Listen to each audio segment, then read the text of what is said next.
На території цього материка є вологі тропічні ліси, савани, степи, пустелі.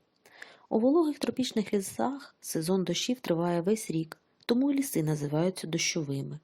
Тут ростуть цінні породи дерев – гевея, із соку якої добувають каучук, динне дерево, хінне дерево, ананаси. Є гігантське латаття – Вікторія регія.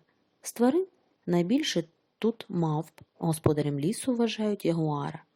Серед птахів є тукан, гриф, калібрі. На цьому материку живе найдовша у світі змія – удав-анаконда. Також у водах Амазонки тут водяться алігатори, прісноводні дельфіни, риба піран'я. Трапляються і велетенські метелики з розмахом крил до 30 см.